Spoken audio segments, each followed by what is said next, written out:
কেমন আছেন সবাই? আশা রাখি সবাই ভালো আছেন। যে যেখান থেকে এই মুহূর্তে আমাদের ভিডিওটি দেখছেন আর তাদের সবাইকে জানাই আন্তরিক প্রীতি ও শুভেচ্ছা।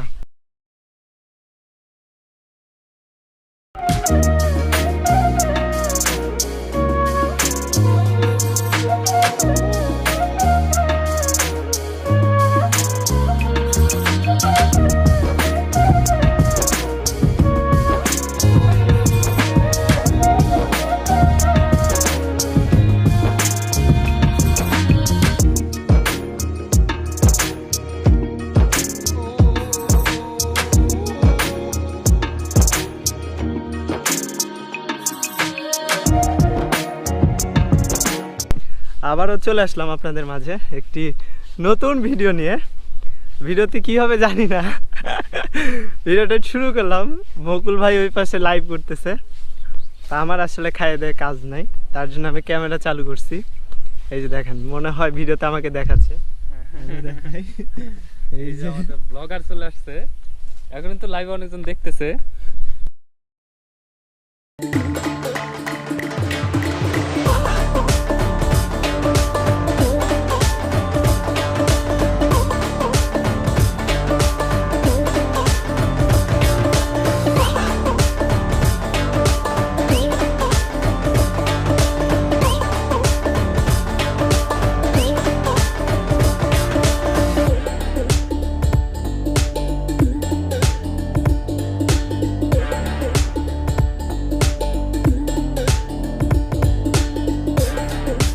বন্ধুরা কেমন আছেন সবাই? এই যে দেখেন গোপ্রো, এই দেখেন, আশা করি সবাই ভালো আছেন। আমরা একটু বাতাস খেতে আসলাম বিলে। আসলে একটু পর পর বিদ্যুৎ চলে যাচ্ছে, খুবই খারাপ অবস্থা। আমরা একটু শান্তিতে থাকতে চাই, এর জন্য বিলে আসছি। আমাদের বিলটা অনেক সুন্দর, আপনারা দেখতে পাচ্ছেন। মানে যারা শহরে থাকেন তারা তো অবশ্য গ্রামের এই মজাটা উপভোগ করতে পারেন না, কিন্তু আমরা যে গ্রামটিতে আছি একদমই হচ্ছে খাস গ্রাম। মানে কি বলবো, বাড়ির পাশে বিল, বাড়ির পাশে স্কুল, বাড়ির পাশে বাজার, বাড়ির পাশে নদী, সব কিছু কাছাকাছি। এবং আমাদের মন চাইলে, ইচ্ছা করলে আমরা বিলে চলে আসি, একটু ঘুরি, বাতাস খাই, এইটুকুই। কিন্তু এই যে ওয়েদার, এখন কিন্তু ঘুরটি উড়ানোর কথা, কিন্তু বিলে কোনো ছেলে পেলে নাই। কারণ কি জানেন? এই যে ভার্চুয়াল জগৎ, অনলাইন, সবাই গেম খেলতেছে, বাড়িতে কার্টুন দেখতেছে, একটা ছোট বাচ্চাও নাই বিলে, কেউ আসে নাই এখানে ঘুরটি উড়ানোর জন্য। এখানে এসে শৈশবের কথা মনে করি মাঝে মধ্যে। খুব সুন্দর একটা জায়গা এবং খুবই স্বাভাবিক জায়গা, এবং ভুট্টা ক্ষেত রয়েছে পাশে, চাইলে এখান থেকে ভুট্টা ছিঁড়ে আমরা খেতেও পারবো, কারণ সবাই হচ্ছে এলাকার, আমাদের বাড়ির আশেপাশের মানুষ। এই হচ্ছে অবস্থা। আপনারা যারা দেখতেছেন অবশ্যই গ্রামের যে মজাটা সেটা নেওয়ার চেষ্টা করবেন। কখনো গ্রামে আসলে বিলে আসবেন, অসাধারণ লাগে। এই যে দেখেন ব্লগার, দেখেন কিভাবে ব্লগ করে। ব্লগার না, ব্লগার হচ্ছে। এই যে দেখেন, মুকুল ভাই আর আমি অলরেডি বিলে আসছি। তো মূলত বিলে আসার রিজন একটাই, বাড়িতে কারেন্ট নাই, তারপরে যে লোডশেডিংয়ের মানে যে ধারাবাহিকতা চলতেছে সেটার কারণে বিলে আসা। তো কি করব না করব জানি না, তবে বাতাস মানে শরীরে যখন বাতাসগুলো লাগতেছে তখন আসলেই এই লোডশেডিংয়ের কথা ভুলে আসলে ভাল লাগতেছে। তো দেখেন মুকুল ভাইয়ের কি নেটওয়ার্ক বিজি নাকি? বন্ধুরা, আমি এখন আপনাদের দেখাবো পৃথিবীর সবচেয়ে ছোট তরমুজ। আপনারা হয়তো অনেক বড় বড় তরমুজ খেয়েছেন, 2 কেজি, 3 কেজি, 4 কেজি, 5 কেজি, কিন্তু সবচেয়ে ছোট তরমুজ কতটুকু হতে পারে আপনারা কি জানেন? আমি সেই গাছের এখানেই দাঁড়িয়ে আছি, আপনাদের দেখাবো, খেয়ে দেখাবো। ভিতরে কিন্তু অনেকগুলা কোষ হয় ছোট ছোট তরমুজের, সেই তরমুজ আপনাদের দেখাবো এখন। যদি আপনারা ভুল প্রমাণ করতে পারেন যেগুলো তরমুজ না, তাহলে আপনাদের জন্য বিশেষ পুরস্কার আছে, সেই তরমুজের জুস করে আপনাদের খাওয়ানো হবে। তো এই যে দেখেন, আমি এখন আপনাদের দেখাচ্ছি, এই সেই তরমুজ। আসলে এটা অনেক জনপ্রিয় একটি তরমুজ। এই যে দেখেন, যারা দেখতেছেন তারা হয়তো ভুল বলতে পারবেন না যে আমি ভুল বলেছি, যেটা তরমুজ না। দেখুন, অসাধারণ। এটা হচ্ছে পৃথিবীর সবচেয়ে ছোট তরমুজ। এটা মূলত আমরা খেয়ে থাকি না, হ্যাঁ আমরাও খাই, এটা দিয়ে একটা বিশেষ একটা খাবার আছে। এখান থেকে কিন্তু চাষ করা হয়েছে এটা। এখানে প্রায় 280 বিঘা জমিতে এই তরমুজ চাষ করা হয়েছে। যে আপনারা ক্যামেরা হয়তো কম দেখতে পাচ্ছেন, কিন্তু এখানে অনেক আছে। যে দেখুন,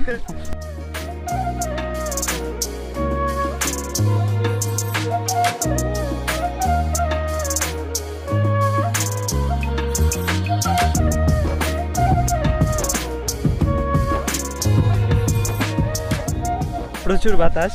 আর আপনারা দেখতে পাচ্ছেন এই এই জমিতে অলরেডি একজন বিশেষজ্ঞ আসছে। জনপ্রিয় ছিল ছোটবেলায়, আমি যদি একটু বলি বন্ধুরা, আমাদের ছোটবেলায় সবচেয়ে জনপ্রিয় যে খাবারটা ছিল এটা আমি আপনাদের, এটা হচ্ছে ফটকা।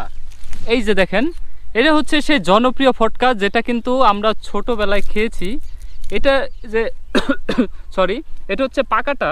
আমি যদি কাঁচাটা আপনাদের দেখাই, কাঁচাটার আরেকটা বিশেষত্ব আছে, সেটা দেখালে আপনারা বুঝতে পারবেন।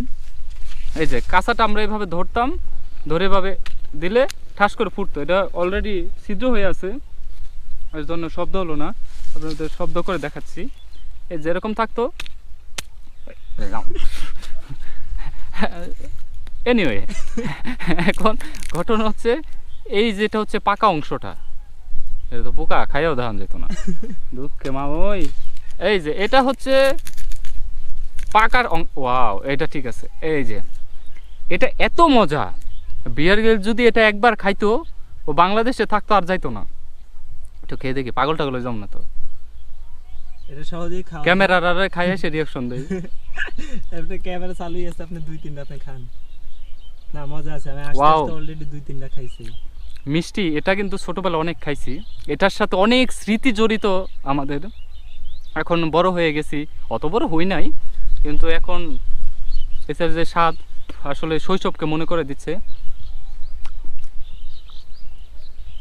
ওয়াও, অসাধারণ।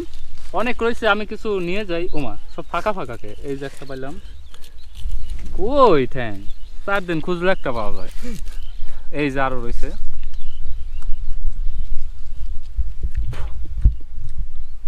যদি পাগল হয়ে যাই। এই মুহূর্তে আমি আছি একদম বিলের একদম চূড়াতে, আর যে চূড়া থেকে বিলের একবারে মানে একদম সম্পূর্ণ দেখা যাচ্ছে। এই যে দেখেন, ক্লিয়ার এ টু জেড সব দেখা যাচ্ছে। ওই যে মুকুল ভাই যাচ্ছে ওই পাশে। তো আসলে বিলে বিকেলবেলা রোদ পড়ে গেলে আসলে যে ভিতরে যে একটা ভালো লাগা কাজ করে, সেটা আপনারা হয়তো বা বিলে না আসলে বা যারা গ্রামে থাকেন তারা এই জিনিসটা পান, আর যারা শহরে থাকেন তারা কিন্তু এই জিনিসটা পান না। তো আসলে আমরা শহরের মজাটাও নেই, গ্রামের মজাটাও নেই। আমাদের জীবনযাত্রা আমি মনে করি যে অনেক ভালো চলতেছে, আলহামদুলিল্লাহ। হ্যাঁ, থাকি তারা দেখবেন বেশিরভাগ কালো হয়ে গেছি। আসলে সূর্যের এই প্রখর তাপের কারণে আমাদের দেশের মানুষ যেমন কালো, পাশাপাশি এই যে পাট ক্ষেতের এই যে পাতাগুলো পুরে সেগা সেগা হয়ে গেছে। মানে কি বলবো, আপনারা দেখেন বড়গুলো কিছু হয় নাই, বড়গুলোর ধৈর্য ক্ষমতা, সহ্য ক্ষমতা বেশি। একই সাথে একই জমিতে এই সাইজের যেগুলো আছে এগুলা কিন্তু কিচ্ছু হয় নাই, কিন্তু এই সাইজের যেগুলো আছে দেখেন ছোট বাচ্চা নাবালক, সেগুলো কিন্তু মারা গেছে, মানে শুষে গেছে। এখন খোদা না করুক কালকে যদি আবার এরকম প্রখর তাপ হয় তাহলে আগুনও ধরে যাইতে পারে যে কোনো মুহূর্তে। আর একটা কাজ করতে পারি আমরা, যেটা হচ্ছে এই সুযোগে যদি একটু হলুদ, মরিচ আর লবণ আর একটু হালকা তেল একসাথে মিক্স করে যদি এটার উপর একটু ছিটাই দিতে পারি, তাহলে কালকে যেই পরিমাণে গরম হবে আমরা রান্না হয়ে যাচ্ছে, আশা করি পাট শাক রান্না হয়ে যাবে। আমরা ভাত নিয়ে এসে আইলে বসবো, বিকালে বসে ছিঁড়বো আর ভাত দিয়ে মাখাবো আর খাবো। এই হচ্ছে ঘটনা। মানে পাট ক্ষেত নষ্ট হওয়ার কারণ প্রচুর খরা, প্রচুর তাপদাহের কারণে ছোট যেগুলো সহ্য করতে পারে না, যেসব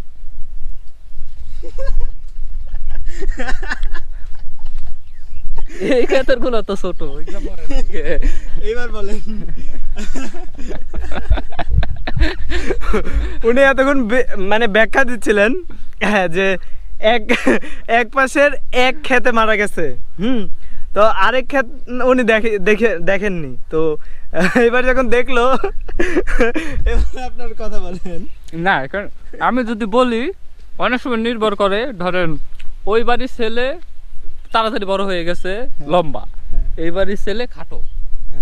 তার মানে কি দুইজনের বাড়ির ওয়েদার দুই রকম, দুইজনের গ্রোথ শক্তি দুই রকম, সহ্য ক্ষমতা দুই রকম। সেই ক্ষেত্রে এই জায়গার গাছগুলো দুর্বল, মানে ওই যে খাটো ছেলের মতো। এই বাড়ির গুলো হচ্ছে সবল, সহ্য ক্ষমতা বেশি, ঘরে ঘরে থাকে, বাইরে বাইরে যায় না, তাড়াতাড়ি বাইরে গেছে গা। এরকম হইতেই পারে, পাশাপাশি বাড়ি, এই বাড়িতে মেয়ে হয়েছে, এই বাড়িতে ছেলে হয়েছে, তো এটা আমরা কি বুঝি না। ঘটনা ওইটাই যে এখানে রোদ্রে মারা গেছে, এখানে রোদ্রে ঠিক আছে, দানাদার সার দেওয়া হয়েছে, পটাশ দেওয়া হয়েছে, ইউরিয়া দেওয়া হয়েছে, কেবলা কেবলা দেওয়া হয়েছে, এর জন্য সব ঠিকঠাক আছে। আর কইস নি রে ভাই, ধর আগায় গেছি পর্যবেক্ষণ করতে গিয়া। এই যে